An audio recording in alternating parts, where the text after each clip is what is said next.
we're focusing on the chorus today from Medusa's Masquerade.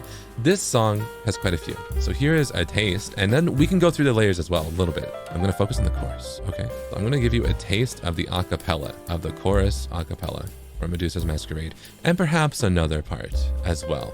Some highlights. So let's see, these might be loud. I might have to turn them down. Well, here is the chorus acapella for Medusa's Masquerade. You can hear all the layers. Doesn't matter what you say, cause the flavor's all the same. It's all bitter like the venom of a snake. Whether pity or remorseful, it all carries tones of vitriol. When our eyes meet at Medusa's Masquerade. Well, okay, I'll play this part too. With the venom of a snake. Yeah. I really focus on the vocal layers of this song, specifically in the second verse and also the aha parts. I think those are the key parts. There's a lot of layers, and I feel like you don't often hear just the lead vocals by themselves, right? Doesn't matter what you say, cause the flavor's all the same. It's all bitter like the venom of a snake. Whether pity or remorseful, it all carries tones of vitriol. When our eyes meet at Medusa's Masquerade. Yeah, I really wanted to, I feel like it's kind of hidden. I tried to add some gravel, especially in the second part right here. Whether pity or remorseful, you know, I want to get that like punk rock kind of vocal vibe with this. It was really fun, but I feel like all the layers kind of hide it a little bit. But that is the vibe. That is the goal with that one. And after that, we have the octave down vocals. So that's the high range, but I also like to do a low range. Doesn't matter what you say, cause the flavor's all the same. It's all bitter like the venom of a snake. Whether pity or remorseful, it all carries tones of vitriol. When our eyes meet at Medusa's Masquerade. And then just like, let's see, what's another part? Well, oh, this one. So with the backing vocals, a warning is that I over edit them because I kind of, you know, I was writing 5 songs. So I focused on making the lead vocals sound good. The backing vocals are flattened. They are meant to sound a little more robotic. Well, not meant to. They ended up sounding a little more robotic because they are a little, you know, less fine-tuned. So if you listen to them, they're going to sound more like a robot. But, you know, in general, they're fairly close. With the venom of a snake. Yeah. But like that last part right there, that has a lot of artifacts. That's an example of vocal artifacts. That means that you had to stretch out this part. But that's the octave down. And then another layer I like to add is an overlap layer. So that's when you use, it's also called doubling. I think it's more commonly known as vocal doubling. It's when you sing the lead vocal, the main thing, multiple times to sound like there's multiple instances of someone singing it, because it gives it a bigger, it sounds bigger, it sounds more full, and it sounds almost more like a crowd, right? Doesn't matter what you say, cause the flavor's all the same.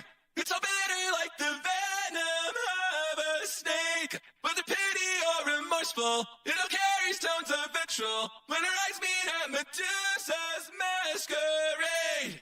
So it's a bit less emotive, but when layered with the lead vocals, it makes it sound more full. Doesn't matter what you say. Versus. Doesn't matter what you say, cause the flavor's all the same. It's all bitter like the venom of a snake. Whether pity or remorseful, yeah, there's a bit of a difference there. It's very subtle though, in this one. In other songs, I like to, you know, some of them, like if you turn down the main vocal with the overlap, you get more of a far away kind of vibe. Like, doesn't matter what you say, cause the flavor's all the same. Yeah, so I like to do that. That's in almost all my songs.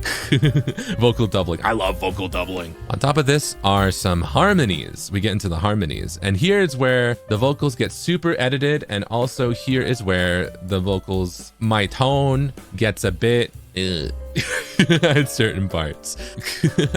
But for example, the low mid harmony is, where is it? Doesn't matter what you say, cause the flavor's all the same. It's all bitter like the venom of a snake. Whether pity or remorseful, it'll carry stones of vitriol. When her eyes meet at Medusa's masquerade. Right. And then I wanted the harmonies for the chorus to be simple. I wanted the harmonies to almost be like power chords. So instead of having, oh, how do I describe this? They're kind of meant to sound open and far away rather than really close harmonies, right? They're not meant to sound like super full harmonies. They're meant to sound like you could distinguish them when listening to everything together, you know? So for the higher version of it, for the higher harmonies, they are the lower harmonies, just a whole like octave up. So they're the same notes, but higher, which means that I kind of had to scream. Well, not scream. I had to, if you've been to my Animal Crossing streams, you know the voices that I use for the mice, for like Bella, you know those voices that I use for those characters. It's like that.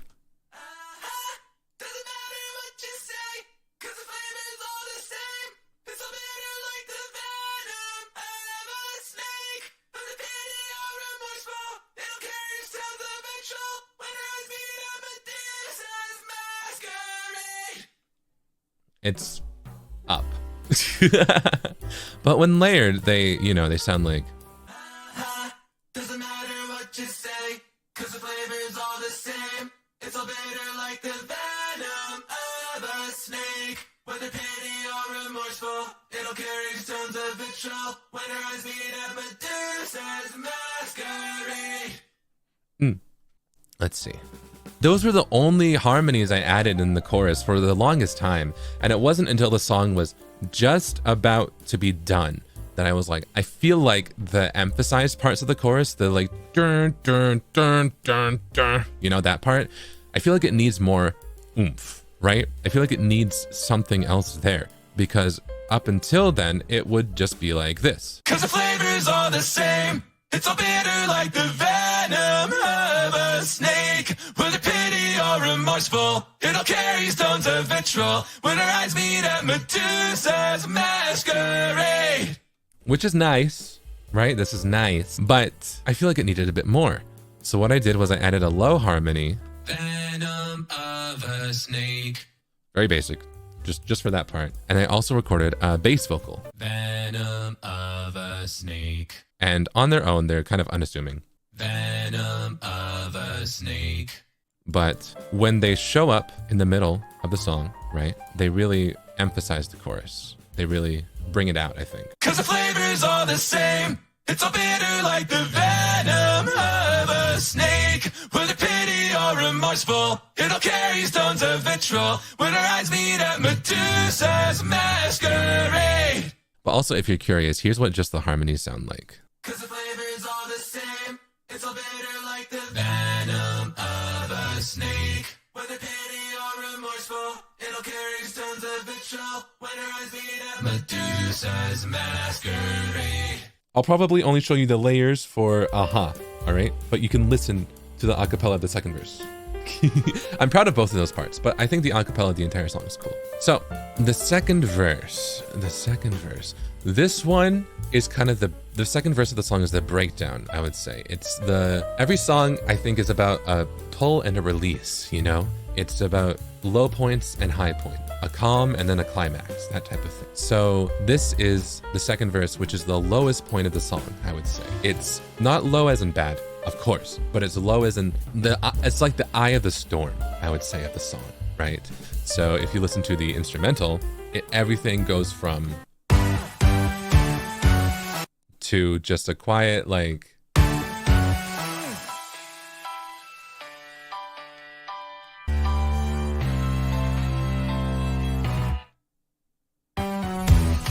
and then it comes back, right?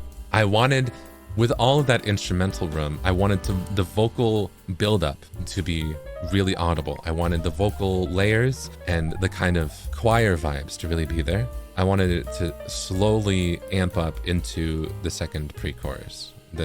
Oh boy, that poor boy, right?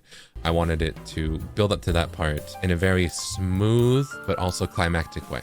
So the vocal layers for this part are a lot. Oh, can you feel the poison slithering down your throat? hear the voices begging you not to go. Yeah. Did I mention you can't see it here because it's in another file, another FLP. That's the FL Studio files. But all these harmonies I recorded doubles up, so I recorded them twice. These might be the highest belting notes in the song outside of the chorus.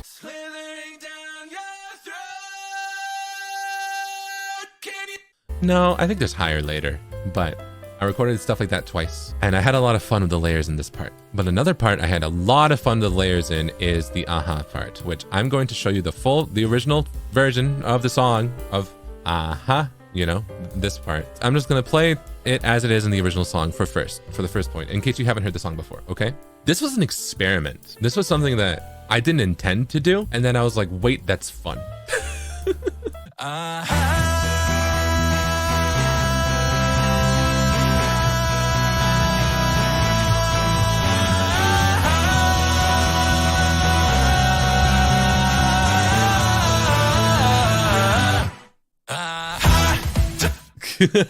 So the thing about the vocals is that originally I wasn't going to hold this entire note. Right here, if you can see, this beat is where I was going to allow a breath right here, you know? So I originally wrote the melody. I think, is it still like this, or did I held it out, but I wrote the melody. No, yeah, you can see there's a break right here. I was like, I can't do this. This will be cool. I can't do this. I'm going to allow myself one beat of breathing room. So it's like, right? And then I was like, well, let's see if I can hold this entire note. And I wasn't very stable, which you can hear when I isolate it. I'm going to be very vulnerable with you right now. If you are a vocal editor, you are going to hear so many artifacts. But I will say this is one take and I did not stretch it. I did not edit the length. I just fixed the pitch.